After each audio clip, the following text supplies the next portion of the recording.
बिस्मिल्लाहिर्रहमानिर्रहीम। अस्सलामुअलैकुम। Welcome to ऐसे टीचिंग जोन। आज की हमारी ये वीडियो 10वीं क्लास की उर्दू की किताब दूर पास का कर रहे हैं। आज हम चैप्टर नंबर 16 सबक नंबर 16 झूठ की पोल। तो झूठ की पोल एक कहानी है, तो इस कहानी को हम पढ़ते हैं और देखते हैं क्या है झूठ की पोल, है ना। यासिर एक ज़हीन लड़का था। ज़हीन यानी बहुत होशियार होते हैं ना, जिसका दिमाग तेज़ होता है। वो शरीर भी बहुत था। इसके जहन में हमेशा नए नए सवालात आते रहते थे। चिड़िया कैसे उड़ती हैं, इंसान क्यों नहीं उड़ सकता, कुकर में सीटी क्यों बजती है, हाथी की नाक इतनी लंबी किस लिए होती है। वो अपनी माँ से हर वक्त इस तरह के सवाल पूछता रहता था। इसी तरह स्कूल में भी वो अपनी टीचर को चैन से नहीं बैठने देता था। यानी उसको सवाल पूछने की आदत थी ना, तो स्कूल में भी वो पूछता था और अपनी टीचर को चैन से बैठने नहीं देता था। अब एक इतवार को वो सुबह सोकर उठा, थोड़ी देर इधर उधर कमरे में टहलता रहा। होमवर्क की कॉपियाँ उलट पुलट कर देखी और माँ को ढूंढता हुआ बावर्ची खाने में जा पहुँचा। बावर्ची खाना यानी किचन में। माँ देखते ही बोली, यासिर बेटे जल्दी से ब्रश कर लो, मुंह हाथ धोकर तैयार हो जाओ, मैं दलिया पका रही हूँ, नाश्ते के बाद होमवर्क कर लेना। यासिर बेसब्री से बोला, अम्मा पहले मेरी बात सुनिए, मुझे बताइए झूठ की पोल किसे कहते हैं। माँ ने गर्दन घुमाकर प्यार से यासिर की तरफ देखा और कहा, तुमने ये मुहावरा कहाँ सुना। खैर अच्छी तरह समझ लो, जो लोग झूठ बोलते हैं वो समझते हैं कि इनका झूठ कभी पकड़ा नहीं जाएगा, लेकिन ऐसा होता नहीं, कभी ना कभी सच्चाई। तो ये हमारा पेज कंप्लीट हो गया। नेक्स्ट पेज पर हम चलेंगे। तो कभी ना कभी सच्चाई सामने आकर ही रहती है। सच्चाई जाहिर होने को ही झूठ की पोल खुलना कहते हैं। आ गई बात समझ में? जाओ अब अच्छे बच्चों की तरह ब्रश कर लो। ये कहकर माँ ने फिर से अपने काम में लग गई। यासिर वापस आया, ब्रश किया और कमरे में जाकर फिर से किताबें उलटने पलटने लगा। इतनी देर में माँ दलिया का प्याला लिए हुए कमरे में दाखिल हुई। यासिर को किताबों में महू देखकर प्यार से बोली, महू यानी मगन, बोली, आओ पहले नाश्ता कर लो फिर होमवर्क करना, तब तक मैं कुछ और काम कर लूँ। वो मेज़ पर प्याला रखकर चली गई। यासिर को दलिया बिल्कुल पसंद नहीं था। इसका मूड ख़राब हो गया, लेकिन इसने माँ से कुछ नहीं कहा। अचानक उसे एक ख्याल आया। वो उठा और दलिया का प्याला उठाकर खिड़की से बाहर पलट दिया, खाली प्याला मेज़ पर रख दिया और माँ को आवाज़ दी कि मैंने नाश्ता कर लिया है और अब मैं होमवर्क कर रहा हूँ। थोड़ी देर भी ना गुजरी थी कि किसी ने दरवाज़े की घंटी बजाई। माँ ने दरवाज़ा खोला तो सामने एक अजनबी खड़ा था। वो कीमती सूट पहने हुए था, कोट पैंट टाई और चमकते हुए काले जूते, लेकिन ऊपर से नीचे तक इसके कपड़े दलिए में सने हुए थे। यानी उस पर दलिया गिर गया था तो दलिए में उसके कपड़े सने हुए थे। वो बहुत गुस्से में था। माँ को देखते ही बोला, ये दलिया आपकी खिड़की से फेंका गया है। माँ फ़ौरन ही सारा माजरा समझ गई। उन्होंने अजनबी से माफ़ी मांगी, उसे अंदर बुलाया, इसके कपड़े साफ़ करने में मदद की। बीच बीच में वो अजनबी से मुसलसल माफ़ी मांगती रही। यासिर दरवाजे में मुजरिम की तरह खड़ा था। मुजरिम यानी जिसने जुर्म किया है ना, उसको बोलते हैं मुजरिम। तो उसने जुर्म किया था ना, गलती की थी कि दलिया खिड़की से बाहर फेंक दिया था। माँ ने इसकी तरफ एक बार भी नहीं देखा। जब अजनबी चला गया तो माँ ने यासिर को घूर कर देखा। इनकी आंखों में दुख था और शिकायत भी। अब ये वाला पेज हमारा कंप्लीट हो गया। नेक्स्ट पेज पर हम चलेंगे। यासिर का दिल भर आया। माँ के करीब जाकर बोला, मुझे माफ़ कर दीजिए अम्मा, आप ठीक कहती थी कि झूठ की पोल खुलकर ही रहती है। मैं समझ गया, खूब समझ गया। माँ मुस्कुरा दी और बोली, आइंदा ख्याल रखना। तो समझ में आ गया ना ये कहानी, झूठ की पोल किस तरह, यानी झूठ जो है सामने आ ही जाती है, सच की हमेशा जो है जीत होती है ना, झूठ की पोल खुलकर ही रहती है। तो हमारा चैप्टर कंप्लीट हो गया। ये मश्क हमारी यहाँ पर। तो पहला देखिए मानी याद कीजिए, यानी यहाँ पर अल्फाज और मानी है। तो पहला लफ्ज़ है ज़हीन, होशियार, शरीर नटखट, शरारत करने वाला। महू किसी काम में खोया हुआ, मसरूफ़। माजरा किस्सा मामला। अजनबी, अनजान आदमी, मुसलसल, लगातार, मुजरिम, जुर्म करने वाला।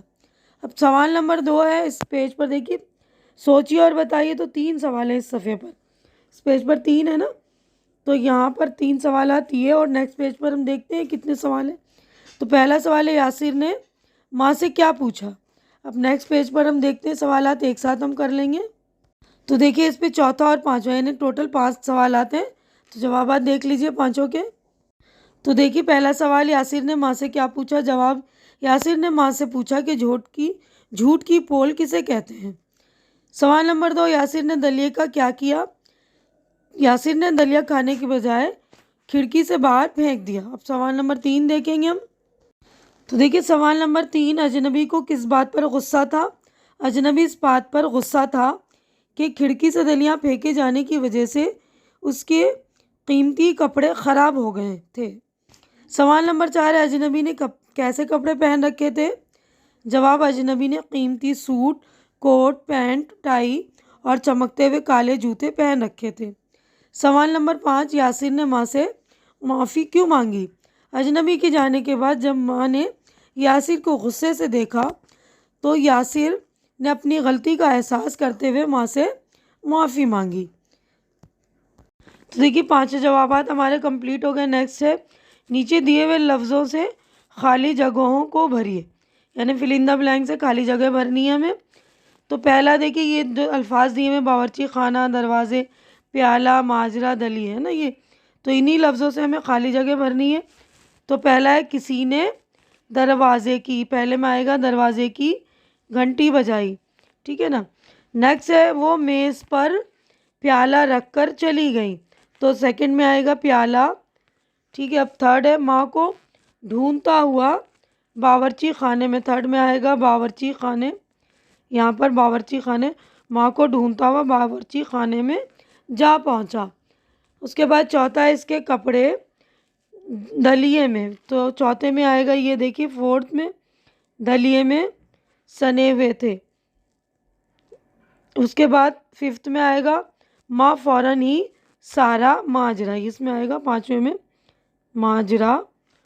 माजरा समझ गई, ठीक है ना। तो चौथे में देखिए दलिए आएगा। अब उसके बाद नेक्स्ट है, नीचे दिए हुए लफ्ज़ों के मुज़क्कर मुअन्निस लिखे, यानी जिनकी मुज़क्कर है उनके मुज़क्कर मुअन्निस लिखना है और जो मुअन्निस है उसके मुज़क्कर लिखने। मुज़क्कर का मतलब होता है नर, मुअन्निस यानी मादा। तो देखिए नीचे लिखे हुए लफ्ज़ों के मुज़क्कर मुअन्निस लिखे हैं ना, तो ये मुज़क्कर लफ्ज़ हैं हाथी, प्याला, बेटा, और ये मुअन्निस है चिड़िया, घंटी। तो हाथी का आप हथनी लिख सकते हैं, प्याला का प्याली, बेटा का बेटी, चिड़िया का चिड़िया, नून गुन्ना चिड़िया चिड़ा, घंटी का घंटा, ठीक है ना। इस तरह लिख सकते हैं आप। तो देखिए इस तरह हम लिख सकते हैं, चिड़िया का चिड़ा, हाथी हथनी, प्याला प्याली, बेटा बेटी और घंटी का घंटा, ठीक है ना। तो ये सारे काम हो गए। उसके बाद नेक्स्ट है हमारा पांचवा अमली काम, इस कहानी को अपने लफ्ज़ों में लिखिए। तो ये भी देख लीजिए। तो देखिए इस कहानी को अपने लफ्ज़ों में लिखना है। तो यासिर एक ज़हीन और शरारती लड़का था। इसके जहन में अजब और नए नए सवालात आते रहते थे। यासिर घर में अपनी माँ और स्कूल में अपनी टीचर से नए नए सवाल पूछता रहता था। एक दिन जब वो सोकर उठा तो इधर उधर टहलता रहा, कभी किताबें उलट पलट करता रहा और माँ को ढूंढता हुआ बावर्ची खाने में जा पहुँचा। माँ ने कहा, जब बेटा जल्दी से मुँह हाथ धो लो, मैं दलिया पका रही हूँ, नाश्ते से फारिग होकर होमवर्क कर लेना। यासिर ने माँ से कहा, पहले आप मेरे सवाल का जवाब दीजिए कि झूठ की पोल किसे कहते हैं। माँ ने बताया कि जो लोग ये समझकर झूठ बोलते हैं कि इनका झूठ कभी पकड़ा नहीं जाएगा, लेकिन ऐसा नहीं होता। कभी ना कभी सच्चाई सामने आकर रहती है। सच्चाई जाहिर होने को ही झूठ की पोल कहते हैं। माँ ने कहा, जाओ ब्रश करो, मैं तुम्हारे लिए नाश्ता लाती हूँ। थोड़ी देर में माँ यासिर के कमरे में दलिए का प्याला लेकर आई तो देखा वो अपनी किताबों में मशगूल है। माँ ने उसे नाश्ता करने के लिए कहा और मेज़ पर दलिए का प्याला रखकर चली गई। यासिर को दलिया पसंद न था। इसने दलिया का प्याला उठाकर दलिया खिड़की से बाहर फेंक दिया और माँ से कह दिया कि मैंने दलिया खा लिया, यानी उसने झूठ बोल दिया ना। अब उसके बाद देखिए कुछ ही देर बाद किसी ने दरवाजे पर दस्तक दी। माँ ने दरवाज़ा खोला तो एक अजनबी गुस्से में खड़ा था। उसके कपड़े दलिया से सने हुए थे। अजनबी ने बताया कि ये दलिया आपकी खिड़की से फेंका गया है। अजनबी के कहते ही माँ फ़ौरन सारा माजरा समझ गई। अपने बेटे की इस गलत हरकत की वजह से माँ ने अजनबी से माफ़ी मांगी और इसके कपड़े साफ़ करने में उसकी मदद की। अजनबी के जाने के बाद माँ ने यासिर को गुस्से से देखा तो यासिर समझ गया कि उसकी गलती की वजह से माँ नाराज़ हैं। उसकी आंखों में नदामत के आंसू आ गए। नदामत यानी पछतावे के आंसू। उसने माँ के पास जाकर उससे माफ़ी मांगी और कहा कि आप ठीक कहती हैं, झूठ की पोल खुलकर ही रहती है। अब मैं अच्छी तरह समझ गया हूँ। माँ ने मुस्कुराते हुए कहा, आइंदा ऐसी गलती कभी ना करना। तो ये हो गया। तो देखिए हमारा ये कहानी भी हमने अपने अल्फाज में लिख लिया, सारा काम कर लिया है। तो ये चैप्टर भी हमारा कंप्लीट हो गया है। एक्चुअली हमारे जो है चैप्टर भी कंप्लीट हो चुका है। तो मैं अपना जो है अपनी वीडियो यहीं पर कंप्लीट कर रही हूँ। उम्मीद है कि जो कुछ मैंने आप लोगों को एक्सप्लेन किया अच्छी तरह से आपकी समझ में आ गया होगा और मेरी वीडियो भी आप लोगों को अच्छी लग रही होगी और आप लोगों के लिए हेल्पफुल जो है साबित होगी, यानी मददगार होगी, मदद मिलेगी इससे आपको। तो आपको मेरी वीडियो अच्छी लग रही तो इसे लाइक कीजिए, ज़्यादा से ज़्यादा शेयर कीजिए ताकि जो भी आपके ज़रूरतमंद दोस्त वगैरह उनकी ज़रूरत पूरी हो सके। और मेरे चैनल को सब्सक्राइब करके आप मेरी भी हेल्प कर सकते हैं, क्योंकि मेरे चैनल को आपके सपोर्ट की बहुत ज़्यादा ज़रूरत है। और चैनल का मतलब सब्सक्राइब करना बिल्कुल फ्री है। तो आप लोग प्लीज़ मेरे चैनल को सब्सक्राइब करके मेरी हिम्मत बढ़ा दिया कीजिए। हमारी अगली मुलाकात इंशाअल्लाह नेक्स्ट चैप्टर में होगी। तब तक के लिए आप लोग अपना ख्याल रखिए, मुझे दुआओं में याद रखिए। अल्लाह हाफिज़।